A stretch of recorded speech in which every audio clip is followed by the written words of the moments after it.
Good evening, everyone. So first of all, I want to thank all of you who sent me some recordings last week. It was great to do that. For the ones who have not done it yet, please do it these coming days. I really need to see if you can use the software. So today, that is the plan for today. We are going to explain what a video director is. And then we are going to see who is the co-creative team of a play. Today we will emphasize more on the theater. Last week we talked more about streaming, live streaming.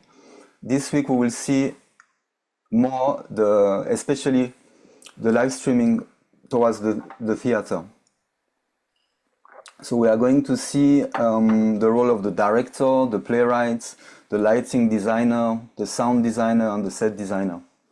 Then after that, we will try to understand what's the role of the person in charge of the broadcast, the director, the video director, or the director of photography. So we'll understand and see the role of the pre-production in the process, and we will go through different principles of cinematography. So towards the end of the session, I will show you how to use different filters like these ones, so as to create some special effects in real time on the cameras. So the video director is in charge of recording, broadcasting, streaming a theater play. Of course, he needs to be in touch with the core team of the play, the team who created that play, such as the director, the light designer, the audio designer, sound designer, the set designer, as well as the playwright, if possible. It's really a teamwork. It's a must as a video director to have knowledge about the production process, so as to be able to envision the video in harmony with the play director's expectations. The director of the play oversees and orchestrates the mounting of a theater production. So he's going to unify the different people and aspects of the production. He's here to ensure the quality and completeness of the theater production and to lead the members of the creative team, so as their artistic vision is fulfilled. In fact, he collaborates with a team of creative, so as to make sure that the technical and the performance aspects are on top of the game. So the technical aspects include stagecraft, costume design, theatrical properties like props, lighting design, set design, sound design, and of course the performance aspects include the acting mostly. But today we will emphasize on the technical aspect. So of course in a play, the playwrights are the writers. They create the scripts for the stage production. They develop the characters, storylines, they write the dialogues. They may adapt their own stories or novels for the stage, or they may write original works, especially for the theater. They often collaborate with directors, producers, and actors to ensure that their vision for the play is realized.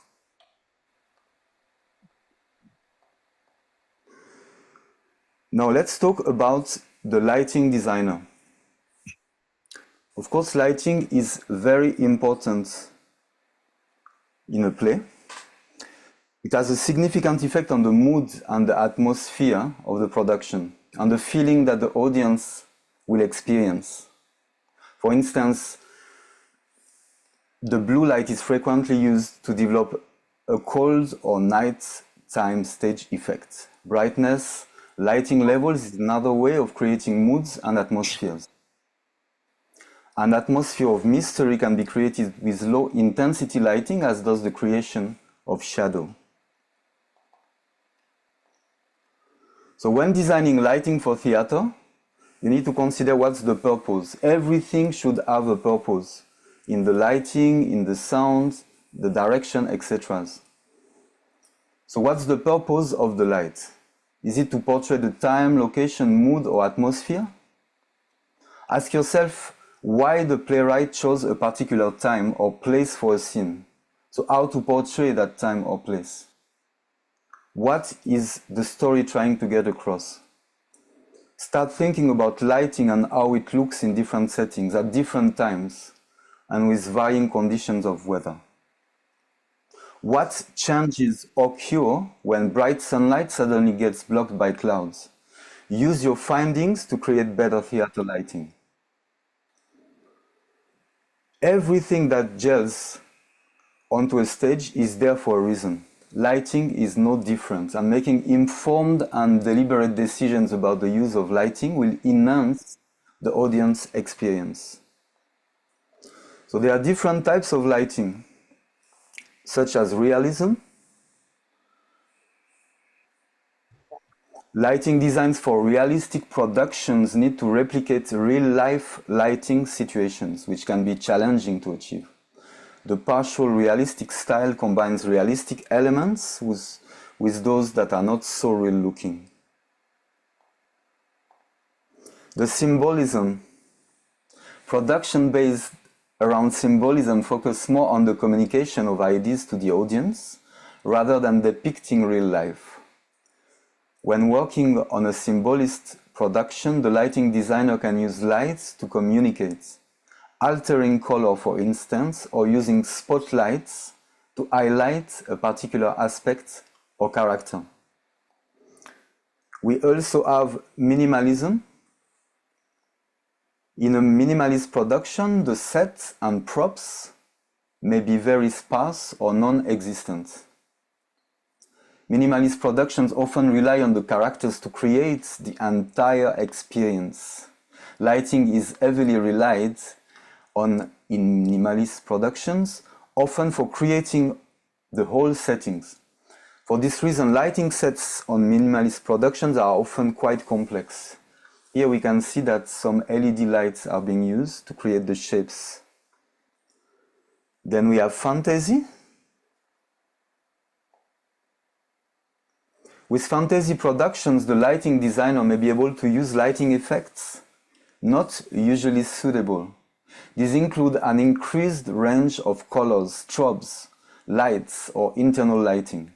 Of course, when using strobe lighting, you will need to consider the audience reaction, so beware of the risks of overusing this particular lighting effect.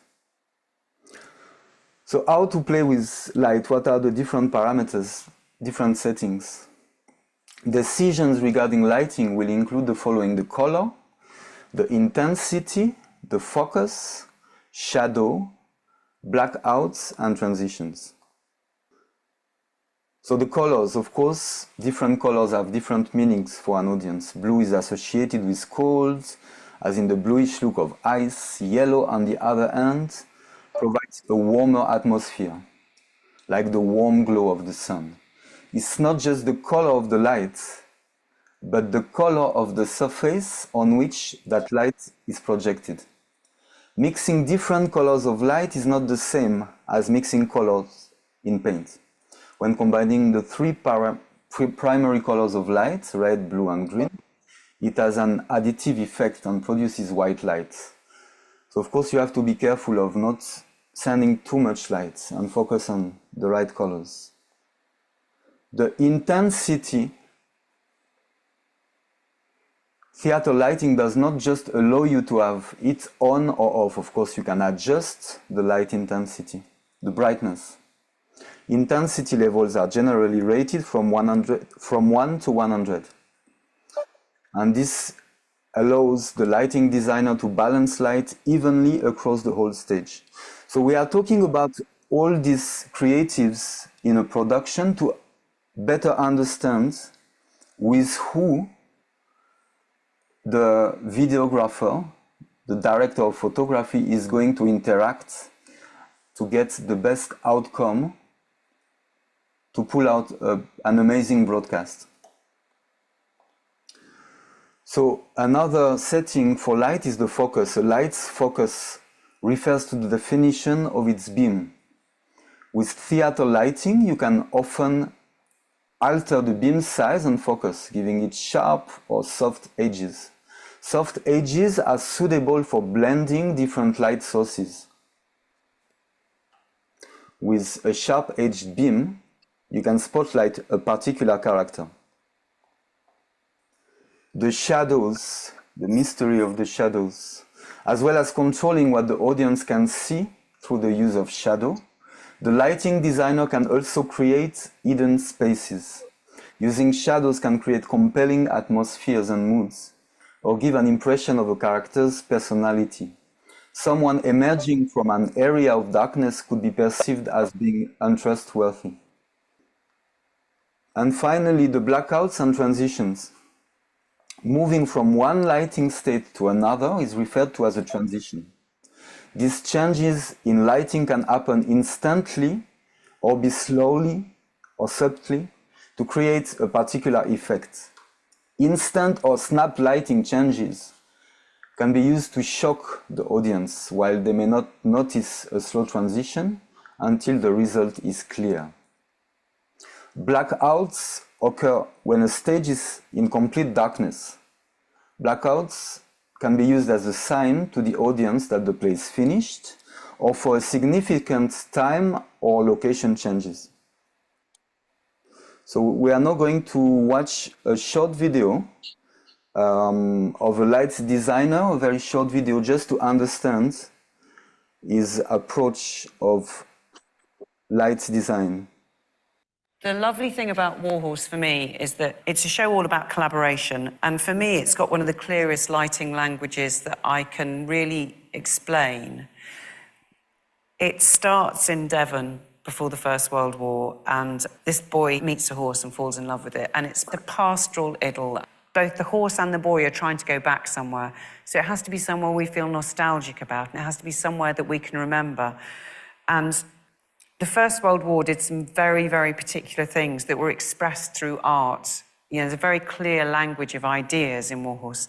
So what we decided very quickly is to make the world of the pastoral that we start in feel very warm, sepia, like something from our past, like when you imagine a beautiful Devon landscape and sun going behind clouds and watching that sun move and light coming from up above. So I lit the stage like a landscape. I lit it from a long way away, and I lit it using kind of warm, gentle, glowing light. And the horse that you meet very early on, I lit him in this kind of warm way, so he felt like a living, breathing thing. When we went to the war and we go to this terrible mechanized chemical world for the first time ever, where people had this Edwardian idyll shattered, we do the same, and with the lighting it becomes chemical, and it's coming from low angular places and it's attacking the audience, and it's not distant and from behind a cloud, it's artificial and man-made. And it also makes the horses translucent, so they suddenly go from being these living, breathing things to being these very, very vulnerable things. I mean, it is just a bucket and a piece of string, Warhorse. I mean, there's nothing to it.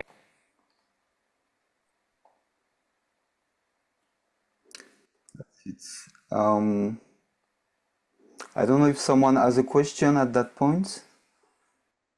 I want to apologize for the last course. My internet was not great.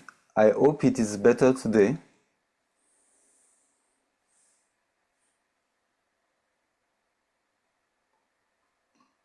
So let's continue with the sound designer.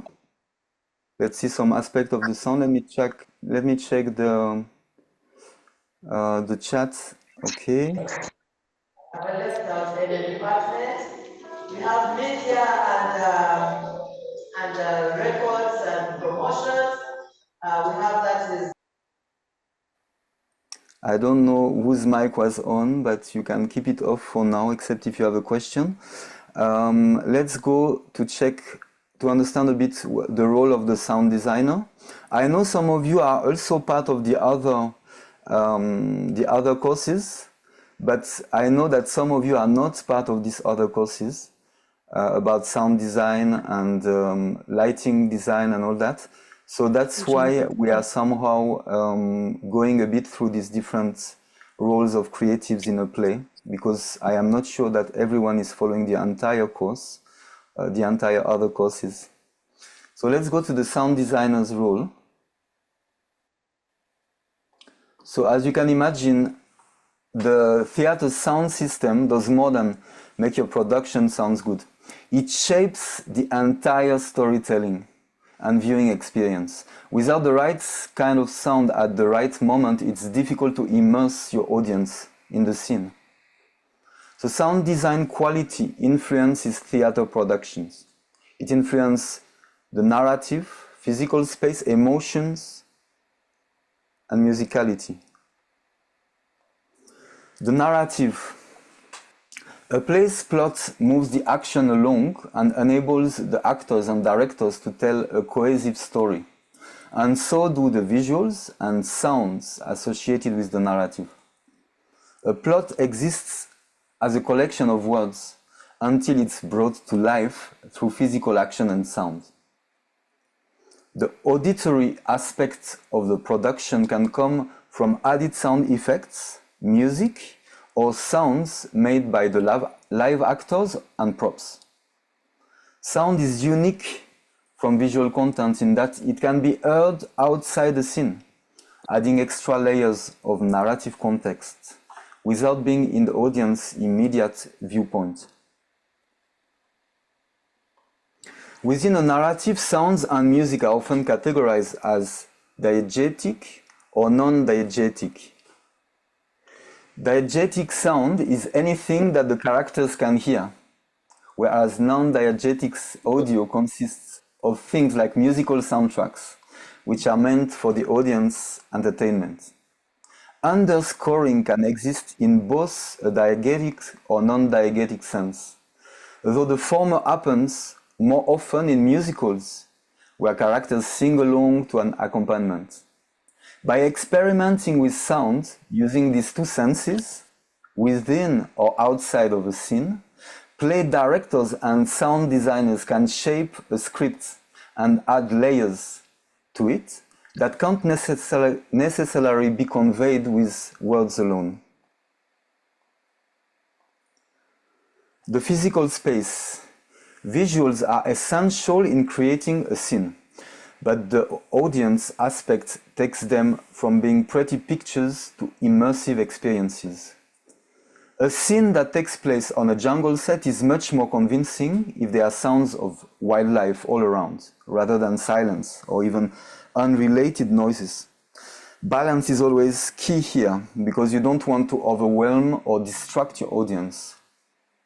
You must also ensure the actors are not drowned out of their character by the noise. Sound has close ties to physical space. If you see a door shut, you expect to hear the resulting noise. If someone drops a cup, you anticipate that sudden shattering of glass. People have been developing their own sound sources since the early years of theatrical productions, where sound designers used everything from brass balls to photographs. Such interventions allow them to describe a space accurately using more than just visual components, which changed how audience perceived scenes. The emotions. Sounds like tastes or smells can evoke memories and emotions and create the feeling of returning to a previous moment in time. One study on the influence of music, memories and pictures on emotions found that music strongly evoked positive emotions in the context of personal memories. The researchers reasoned that music plays such a significant role in inducing emotions because of its everyday presence in our lives. Certain songs become tied to pivotal or even mundane events. The immersive characteristic of theater music is amplified by the fact that in real life, not two scenes will sound exactly alike. There are always influences and small variations in sound.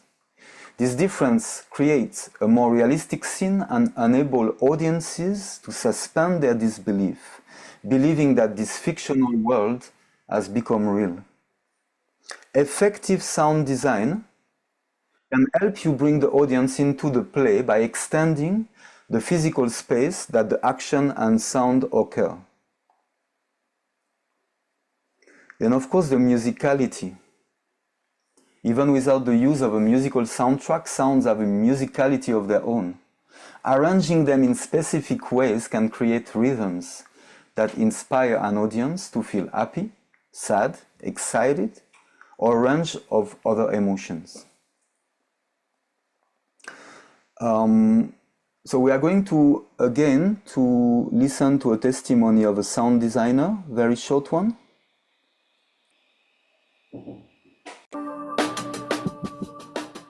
It's actually been the most fluid process that I've worked on in my whole career, I have to admit. Jamie's understanding of what he wanted to create. They like to bring stuff in and out as they create and as they rehearse. For me, a cinematic sound is generally what I'm trying to go for, even with, you know, my hip hop stuff. You know, people might say, okay, yeah, it's really, really simple. But no, I'm always trying to find the sonic breadth and width to any project that I'm working on. Throughout the entire production, there's some kind of music or sound score, and that was a very deliberate choice. That, you know, it's one experiment. That's the play. In fact, we say at the beginning, experiment begins, and then an hour and 40 minutes later, experiment ends, and it's almost like it has that kind of cinematic kind of gesture, and it gets to a place of kind of delirium, doesn't it? Like there's this kind of it's like this powerful energy, and that reminded me of being at a gig. You know, like it reminded me of seeing Kendrick at the O2, and it just feels like an event. So it's like this all-encompassing event that you feel like, in a way, the whole production is like almost like an extension of what the characters are experiencing inside.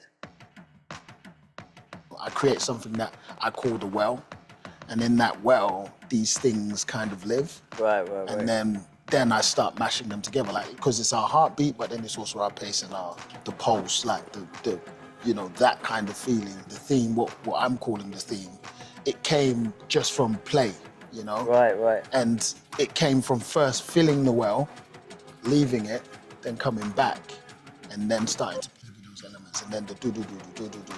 When you started to kind of bring in some of the stuff, some of the tracks, I could start to kind of build the staging around that. It's not like the staging starts and then you score it, almost like a movie.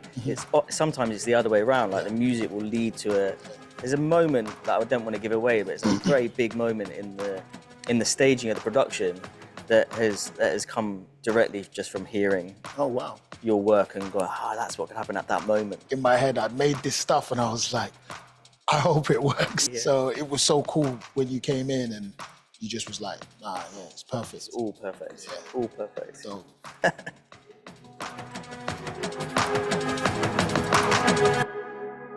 We get up, we try a load of different stuff. We don't sit around a table for weeks on end discussing how we're going to do it. We just get up and we try a scene with this track, or we try it again and there's a different sound or a different track. And then like you end up gradually over time you work out exactly what you need to do. You learn so much more from the mistakes. So yeah, it's forever evolving. I feel like I found a collaborator for life. I feel it. Seriously? Yeah, I feel it. Wow. Yeah. Bro, bro, I don't, I've lost for words. I don't know what to say. Yeah, it's the truth. We'll talk about it later when I find the words.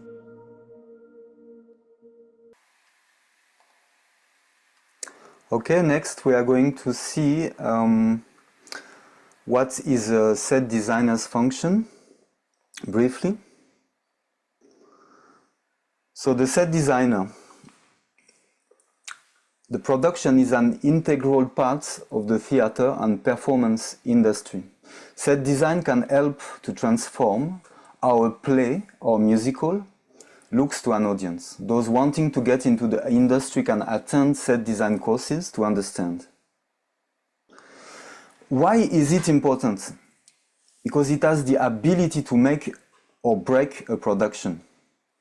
With imaginative set design, the audience will remain engaged throughout the play.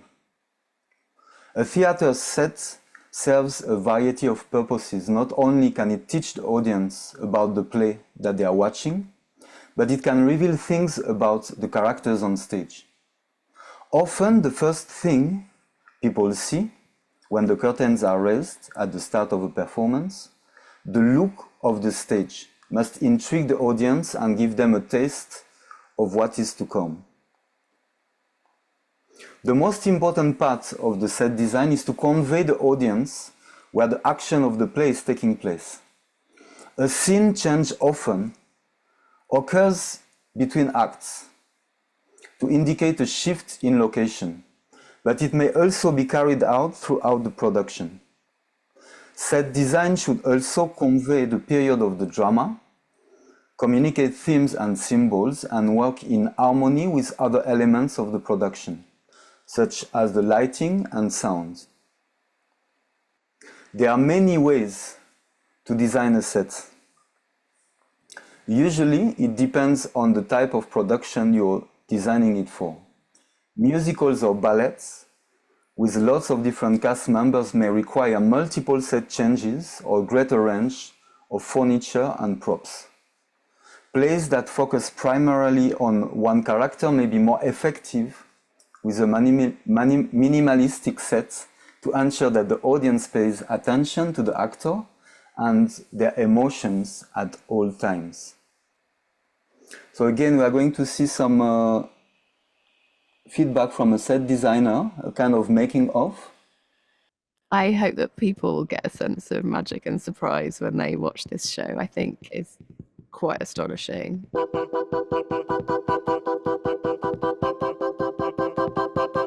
Each act is performed in a completely different space within the glass box. So some are external landscapes, some are inside, some are public spaces, some are private spaces. That involved a lot of engineering because this glass box is very bespoke and very complex in terms of the weight and how we made that work within the Littleton Theatre. Doing the show in this kind of process is not what we're used to doing at the NT. We have a glass box on revolve, so we've got 12 crew backstage, and we have 5 different scene changes that happen. It's essentially 5 shows in one, from a technical perspective. My particular responsibility for this show was trying to make sure the scene changes all go together and work as quickly as possible and as safe as possible. There's a beautiful moment just before the scene changes happen when everybody's quiet. The whole team has to be completely choreographed. Everybody has to know exactly what their role is. First thing we do is we come through this shutter which goes out. Then we push a big bridge on so that we can get the trucks off. But first we need to open these 700 kilo glass doors like this. We move this truck, which weighs nearly 3 tons, get them all in. Once that's all set, we can get the actors in. We can close the big glass doors. We can take the bridge away, the blinder out, and we start acting again. For us to get the scene changes done perfectly, we've had to draw them over and over again. We've had to make adaptations to the set to make it fit in easier. Everyone in every department, from the workshop crew to the singing artists to the crew on stage, have just been so supportive. So it's a real collective effort, and that's really joyous and great to be part of and great to see and witness. So there's something about this set which is the way it contains the action and the actors. It's got a sense of dynamism because it moves and turns, but it's also quite claustrophobic and intense. We become quite voyeuristic. We're like looking into a world that we're not part of.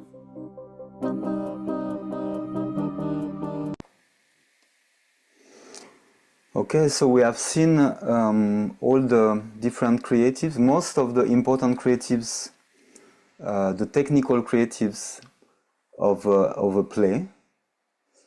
So now we are going to see now what we are going to do. Knowing the important thing is to be in touch with all these creative when you're preparing a stream, when you're preparing how to record, how to broadcast a play.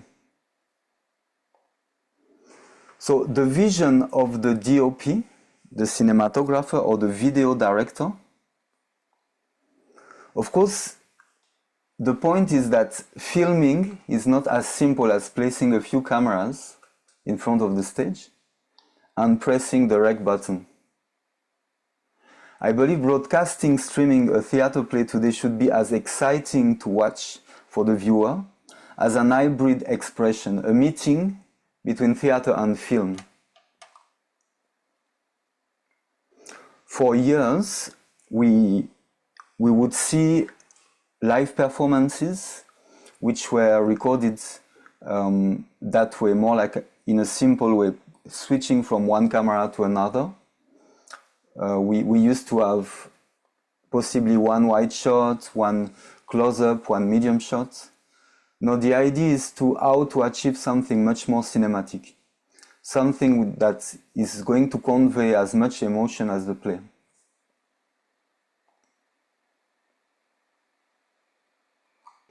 So the video director should read, analyze, and break down the script of the play.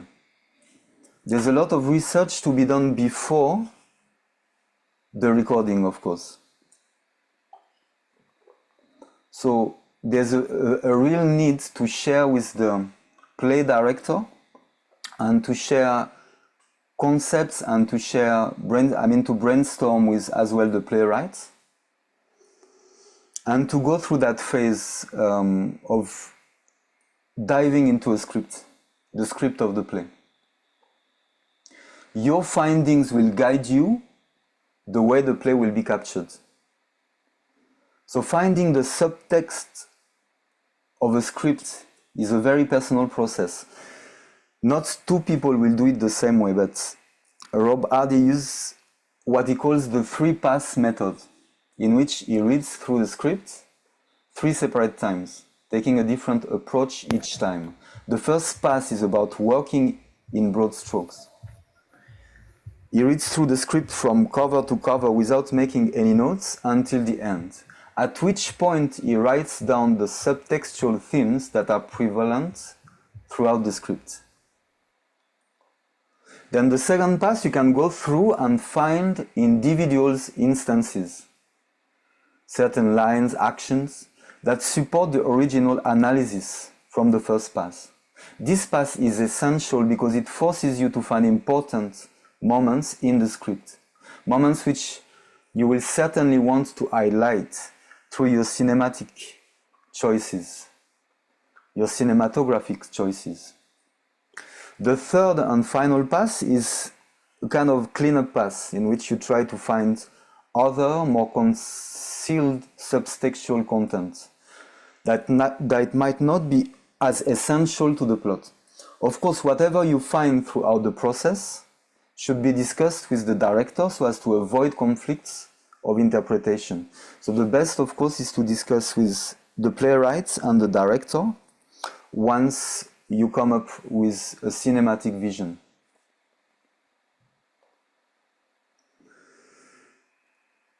Shane Hurlbut once said that something about the lines of, if you make every choice as a cinematographer based on the emotions of your characters, you will hit a home run every single time. Everything about cinematography is emotion. In order to do this, it is essential to have an immaculate understanding of what each character is feeling and thinking at any given moment in the script. Of course, we are not going as far as shooting a film, but still we should have in mind that everything we portray with the cameras should be in harmony with the action on stage. It should have a meaning always. Cinematographers are responsible for conveying emotions and meaning through the images that they create. This might be one of the most challenging yet artful tasks, as it takes a tremendous understanding of emotion and technical precision in order to be able to accomplish it properly. Through analyzing the script for technical concerns, subtextual themes, and character emotion, you're setting up yourself and the work that you produce to be successful. So it's really the soul of filmmaking, the art of capturing images, that not only serve as a visual feast, but also convey the essence of storytelling. A skilled cinematographer can turn an ordinary scene into a memorable masterpiece. So there are a number of elements that are important to cinematography, videography, such as composition, lighting, camera movement, color, and visual style, depth of fields that we saw a bit last time, and visual effects.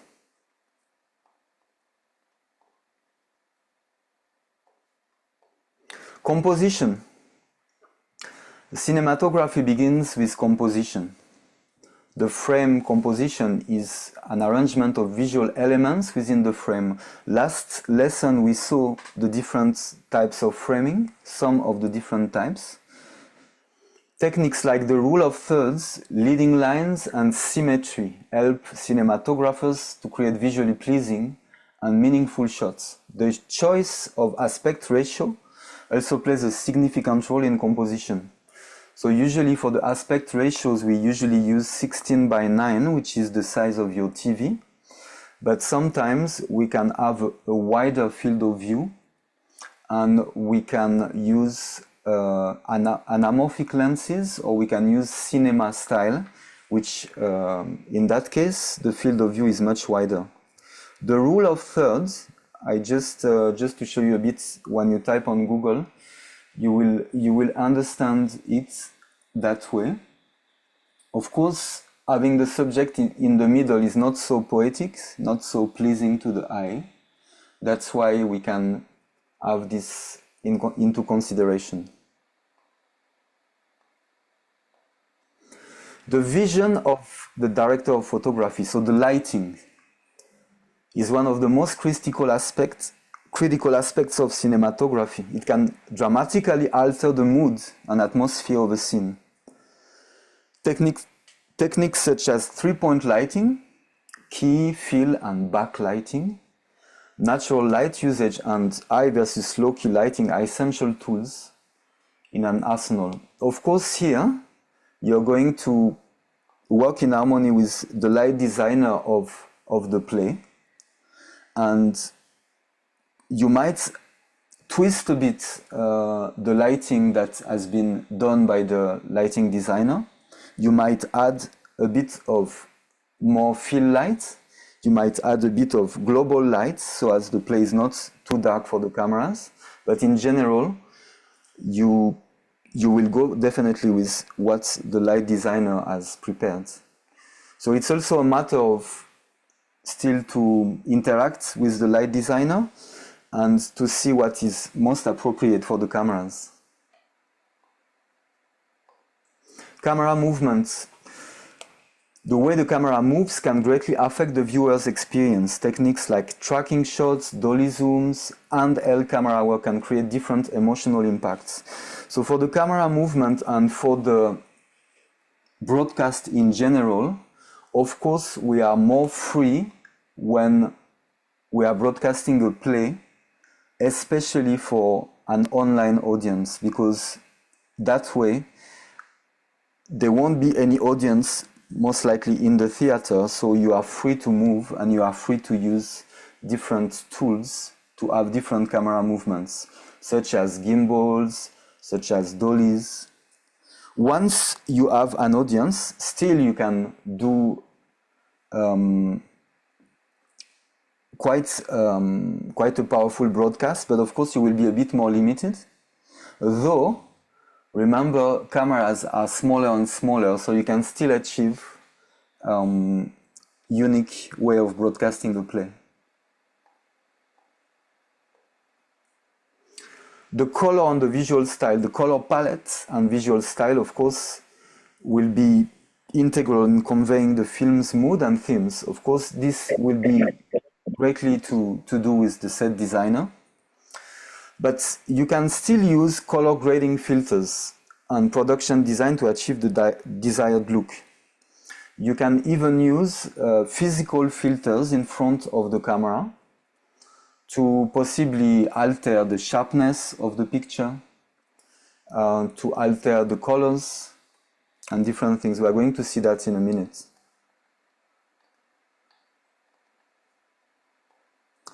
And then the visual effects. Of course, in modern filmmaking, CGI are powerful tools to create stunning visuals. Cinematographers work closely with the VFX team to integrate digital elements into the live action scenes. Again, here we can use some filters to create different kind of effects.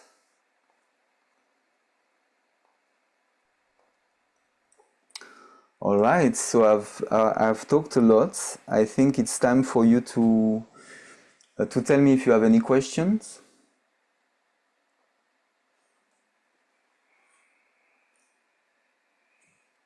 I'm going to share, to do a sharing of my OBS.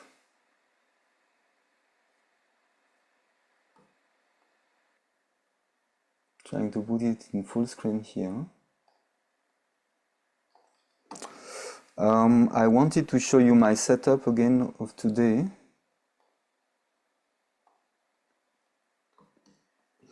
So today I wanted to show you different possibilities with lenses as well. So the usual lenses are more like somehow that way. As you can see, you have a focus ring, or you put it in autofocus and you can focus normally.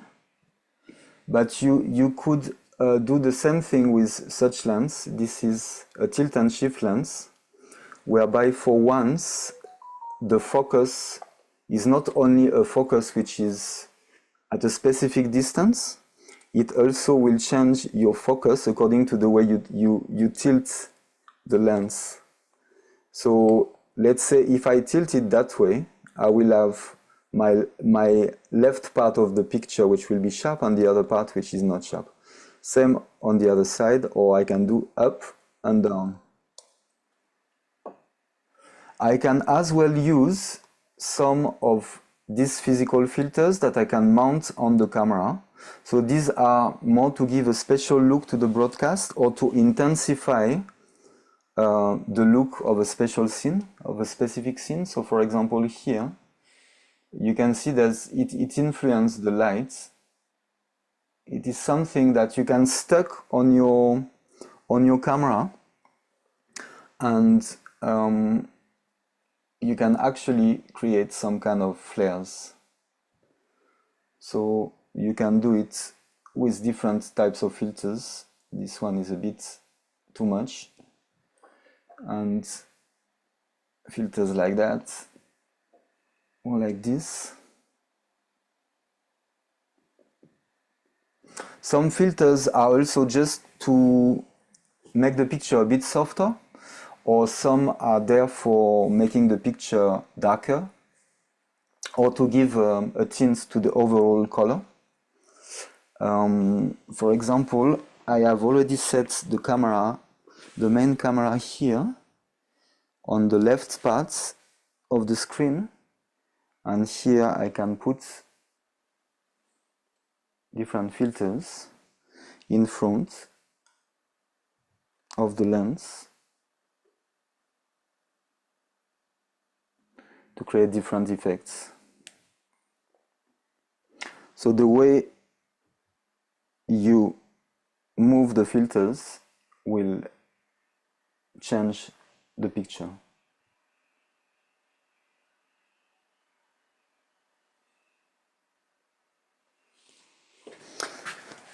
I also wanted to note that last time someone asked a question about the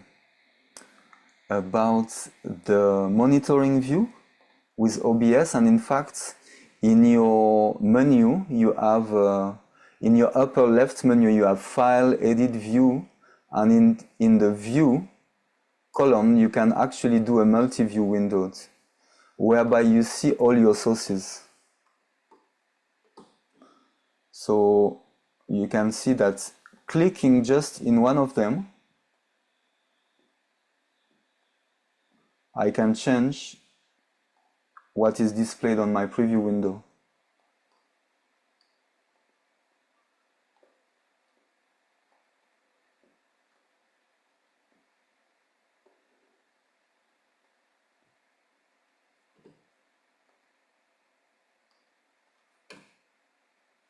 So it is once you do view and then multi-view windows.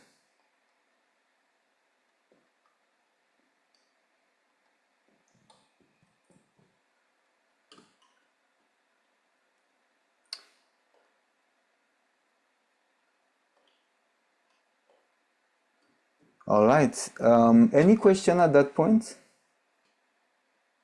I would like to know, for those who did not send a video, is everyone was able to install OBS? I received a video from Theodora and from others. It would be great for the others to send me to showcase, to send me like a short excerpt as I asked before. What I wanted you to do for next week is to select an excerpt of a script, of a play, possibly one page, and to add a column on that script, whereby on that new column you will add some notes about how you're going to record that script. I mean, record that scene. You're going to imagine which type of camera angles you will use. If you're going to use an handheld camera, the camera on tripod, the camera, maybe a camera movement. So you're going to details for that particular scene, just one page. You select yourself and you write for me how you would portray that scene with a camera or with multiple cameras. That's your assignment for next week. Sorry, could you repeat again? I still had issues with connecting to my YouTube. Like, I did everything and I could see myself. I downloaded the app and did all the setting, but connecting to stream, like to stream on YouTube was still an issue for me. So the first time you start a live stream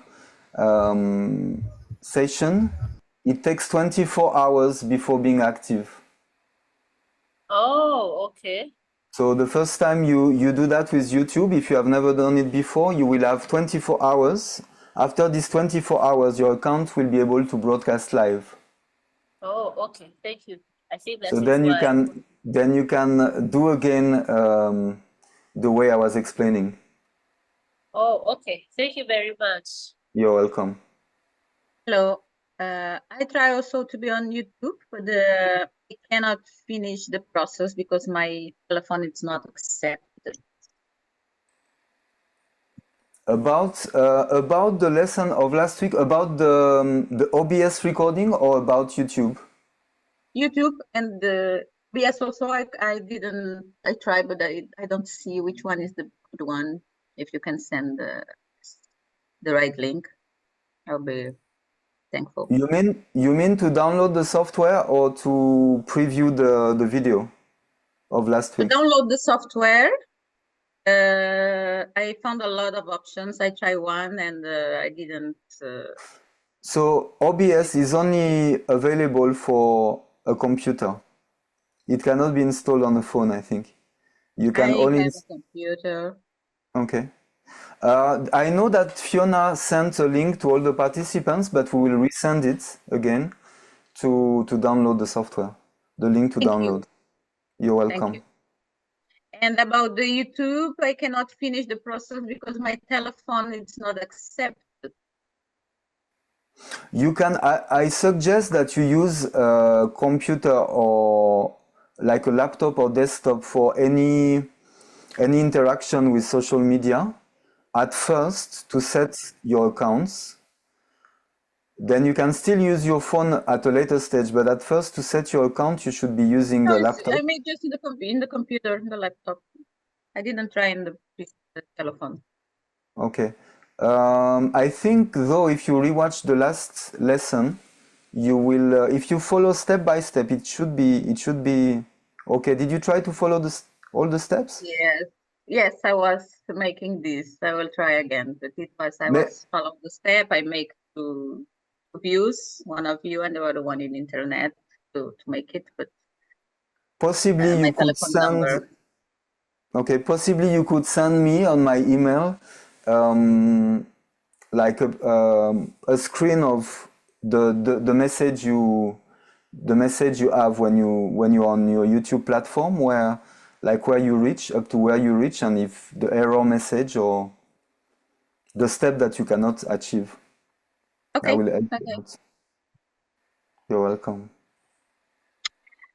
I think I want to ask something. I have a question too. Yes, I please go watched the ahead. whole, yeah, I watched the whole recording, but when it came to the assignment, it didn't record. Of last week, huh? I sent an email. Yes. I sent an email after the session of last week about what the task was. So I'm going to resend an email after that meeting, after that lesson, with both tasks, the one of last week and the one of this week.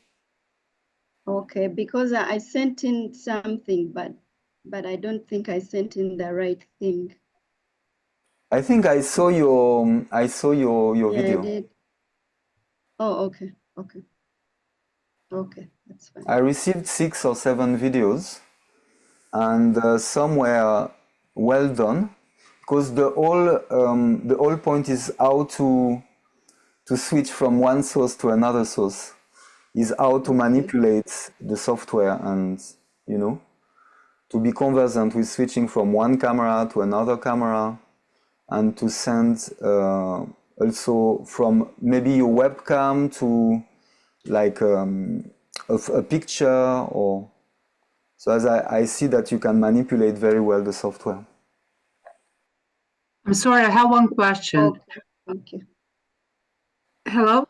I'm Yes, sorry, please. did I understand you right that you sent after last lesson that you sent some email with some instruction and tests? Because I haven't received anything like that. Oh yeah, I sent an email even with with pictures, a kind of tutorial to explain how to record with OBS. No, I haven't received. I Oh, only so receive mails for when the lessons are and the links for Zoom. I never receive it. okay, can you send me your email? Yeah, I will. I was late participant, so maybe that's why you didn't add me in the new one. I will send you. Do you want to send me in the chat or somewhere else? Is it okay in chat? It's okay in chat. Okay, thank you. You're welcome. May I ask? Yes, please. May I ask? Where are we getting the chain reaction, the messages, all from all the senders in the group? Because then we get lost in the communication with the original message, because we get like 30 messages respond. This was not happening technically in a previous line of communication last year when we have seminars. Do you understand me? Because yes, Yes, yes, it's a lot of communication. that is too much, because then we get lost in original first message of the teacher and we don't know where is the message, because we are getting from the strangers, I mean people, pardon, our colleagues that we don't know, and then we get like 40 messages. We get totally lost, and plus it's alarming, it's disturbing, because we get all these messages. Whoever wants to answer, can you separate this whenever you are sending the messages, to send it separate? I don't know why. It's technical problem, because it was not happening in communication on previous session last year, I mean spring.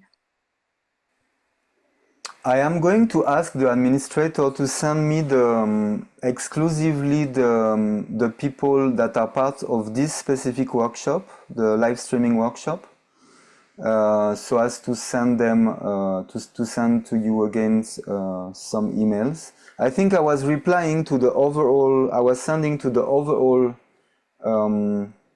participants of all workshop, possibly. So no, that it's might. not this problem.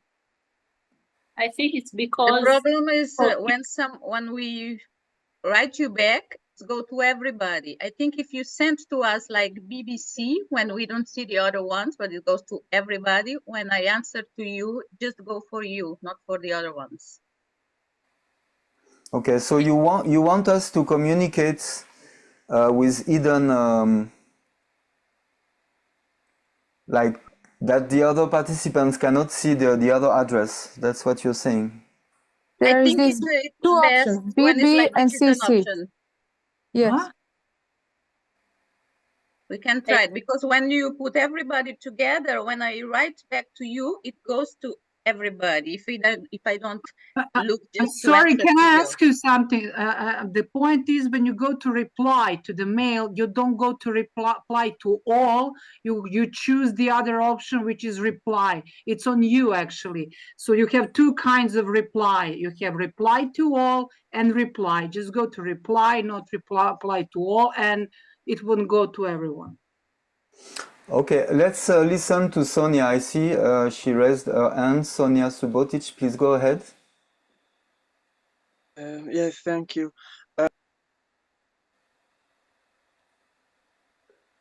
Sonia, I think you muted your sound. Sorry. I have a question about new task.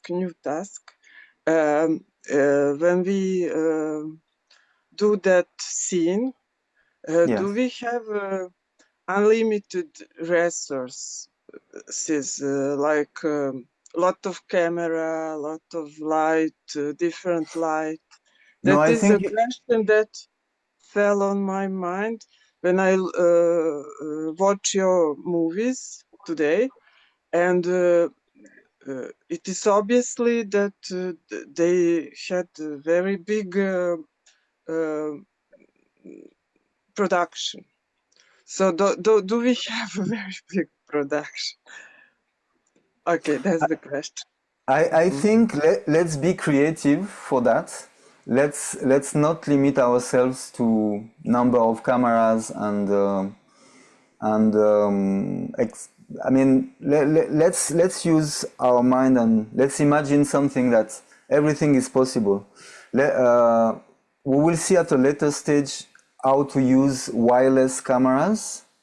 So you can even think of using small, like GoPro cameras, for example, or very small cameras that are wireless, and why not put them on one actor and it becomes their subjective view, or you could use cameras which are hanged above the stage, pointing down, or the other way around, or so. It's all about being creative for that. Of course, it doesn't mean that using many cameras will always be good, because sometimes you want to convey something very neutral and very static. Maybe just one single wide shot can suffice for a specific scene. But yeah, so let's be creative, and you can show me how creative you are. And that's the idea. I understood. Thank you. You're welcome.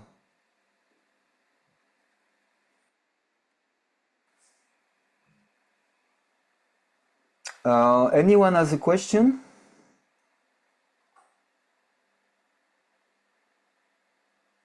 Sonia, you still raising your hand or no? Okay.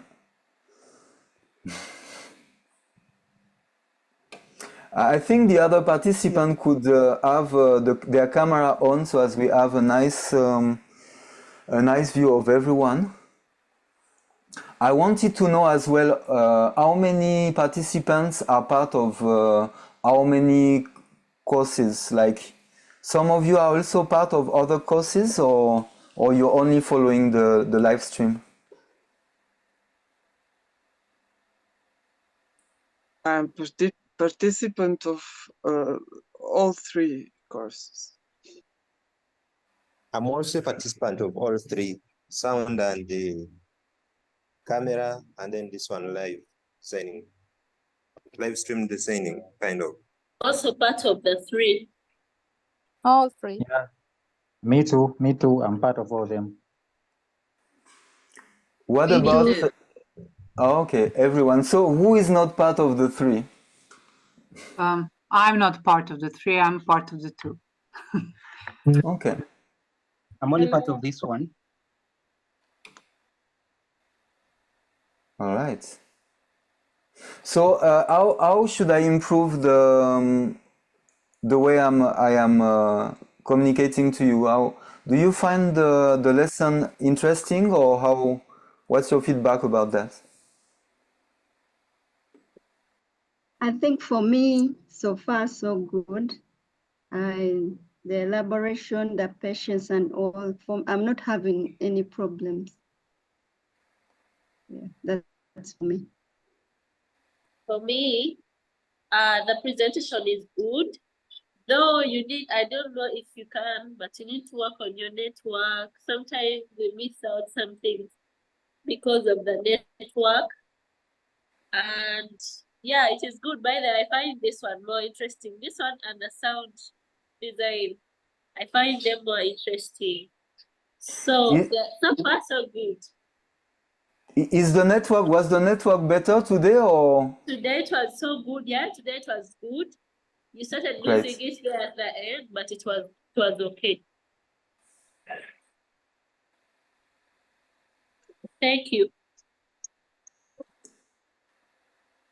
Thank you. For me, For I would say it is all good, but the only question I will have is, us in Uganda, and you said you're in Uganda, and many of us are likely to not have such equipment. Last time I was asking if it is possible to come and practice with you practically. I don't know. Yeah, unfortunately, I am a bit stuck in France right now. I live in Uganda. It's been over 20 years I'm in Uganda. Unfortunately, I'm a bit stuck in France for a few more weeks. But as soon as I come back, I hope to come back at the end of this month or mid of next month, mid of October. As soon as I come back, I have to see with BAYIMBA to possibly to make a physical workshop. We could think of once I am in Uganda to do a lesson with the Ugandan participants next to me, possibly. That would be interesting, and then we continue after the lesson we can think of a workshop or something. So yeah, that would be interesting. I'm all in for that. Does it mean we shall have first priority as who are here and in Uganda? Sure, I mean, except if the other countries invite me, which would be great. Thank you. You're welcome.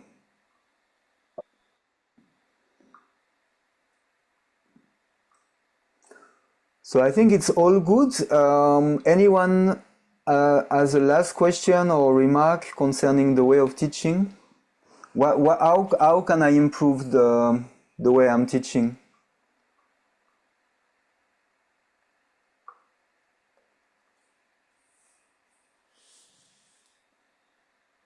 We'll think about. Can I ask one question? I don't know Yes. if it's the right moment, but when I was working on my video, I had a problem about configuration of preview settings, especially about pixels, if that's the word. How we configure our preview. I understand that it depends on what we are doing, but if we keep on assignment, how should I configure that preview? So I am sharing my screen now. You can see the preview window on the left, the output on the right. Mm-hmm. Once you're talking about preview, are you talking about the left part, this preview window here? Or you, Yes. yeah, Yes. When I put some picture, yes. they are big or they are smaller or blah blah. Okay. So in your, you can go to File, Settings, Okay. then you click on Video, on Okay. Output, sorry. Okay.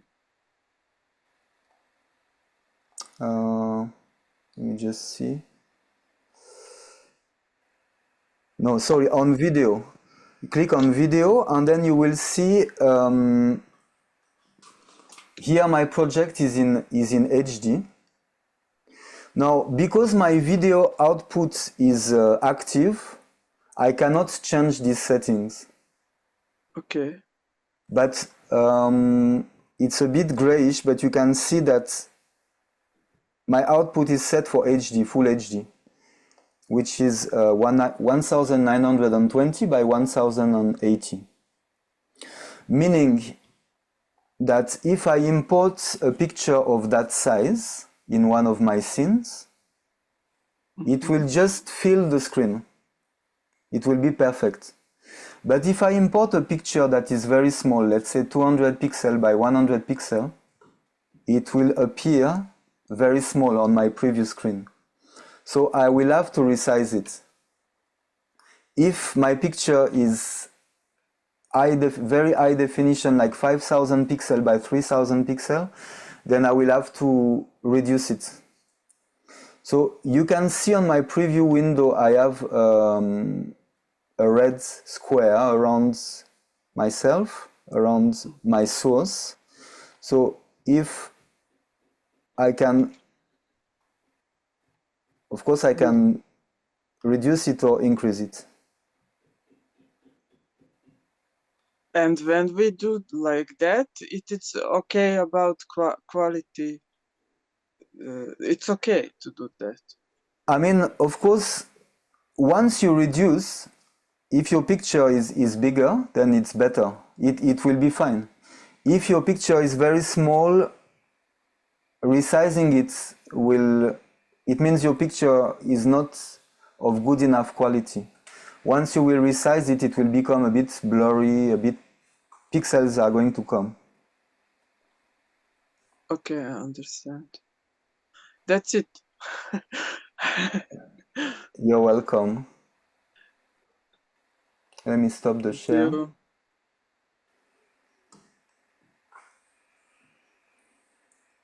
Any other question? Hello, I had a question. Can you hear me? I can hear you very well. I actually had two questions. The first one was I have sent the task video, and will you comment on those, or maybe I don't know, write something if they are not good enough or something like that. If we should make another one.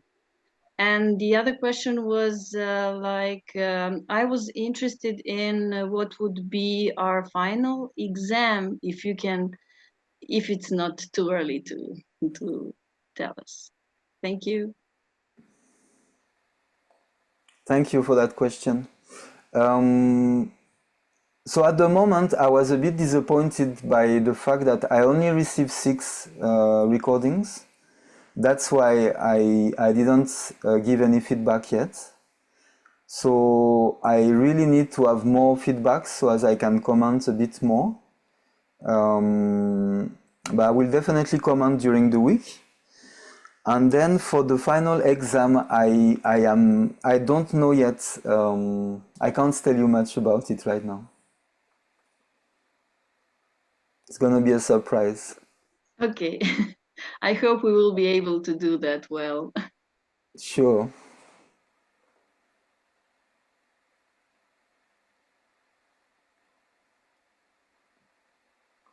I can see there was also another hand raised.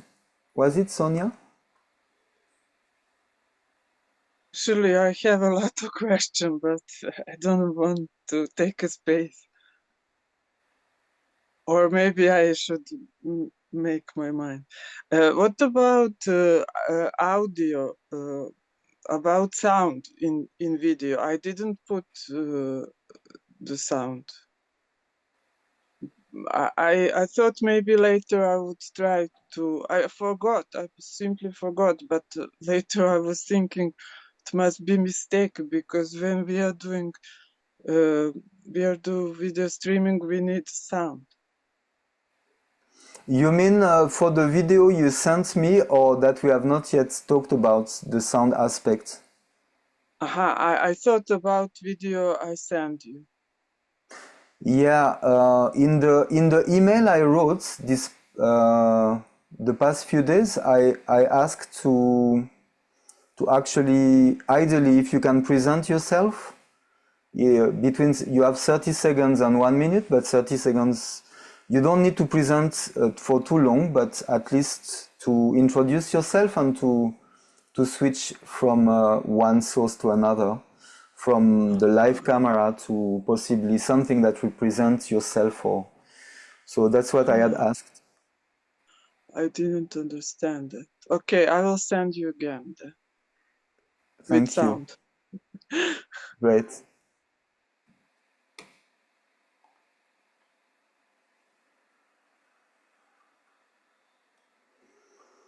All right. We are good to go. Can I ask? Yes, please, Andrew. About today's assignment. You've told us to get a scene from any script. I think that's right. Yes, that's right. It can even be just an excerpt of a scene. It doesn't have to be too long. It can be just one page. Okay, from any scene from any script of our choice. From any script of your choice. That can be a script for a theater play. Okay. Okay.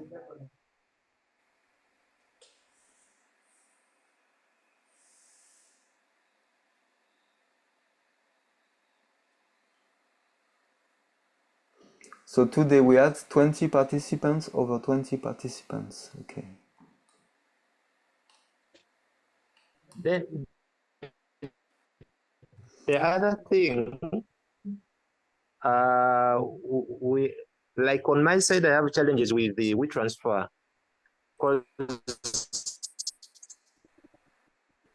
Okay. Your sound is breaking a bit, but you can send it to me the way you want. You don't have to use WeTransfer. You can use any.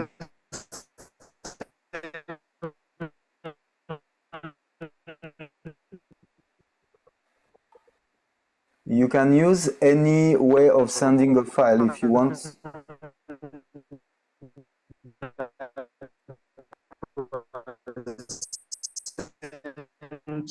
Was 3 days. No, I'm meaning the session. Sorry, I can't hear you so well. I think you're breaking. No, I mean when you.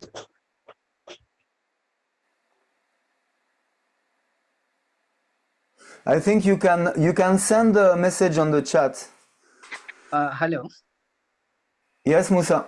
So what I think was trying to say also, when it comes to WeChat has an expiry date of 3 days. So when we upload, like I uploaded my work, and then when you don't leave any comment, I can't know if you saw it or downloaded it or viewed it. So that's the only concern. Okay, I have downloaded all the, yes, I downloaded yours. I think you receive a message once your video is downloaded. You're supposed to receive an automatic message from WeTransfer. But sorry, I will be more swift. I'm going to be more swift with the assignments and to answer as soon as I download or as soon as I receive. I will take care of that to send a message that I received well the video or the script. Okay. Okay, thank you. You're welcome.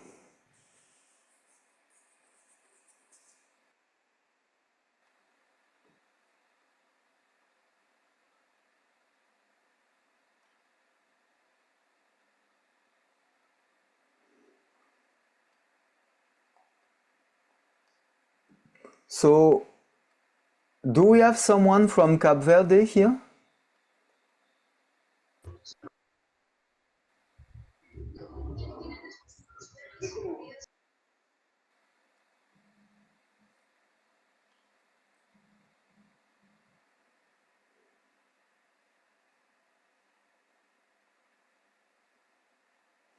All right, I think I thank you for participating. Hello? Yes, Ivan. Yes, I'm from Cape Verde. Oh, that's great. Can you receive I have me my clear? camera off because I'm driving. Pardon me, I didn't get the last bit. That I'm from Cape Verde. My name is Evan. And I have my camera off because I'm driving, but I listen to your class. All right, all right.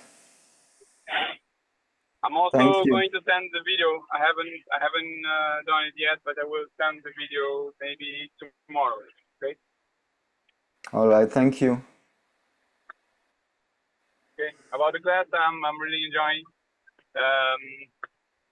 The internet last class was not so good, but this one was perfect. Okay. All right, thank you. So thank you very much. You're welcome. All right. Okay, I wish you a nice weekend to all, and see you at the next lesson. Thanks again. Thank Thank you. you very much. Thank you. Bye. Thank You're you. Have a nice welcome. weekend as well. Thank you.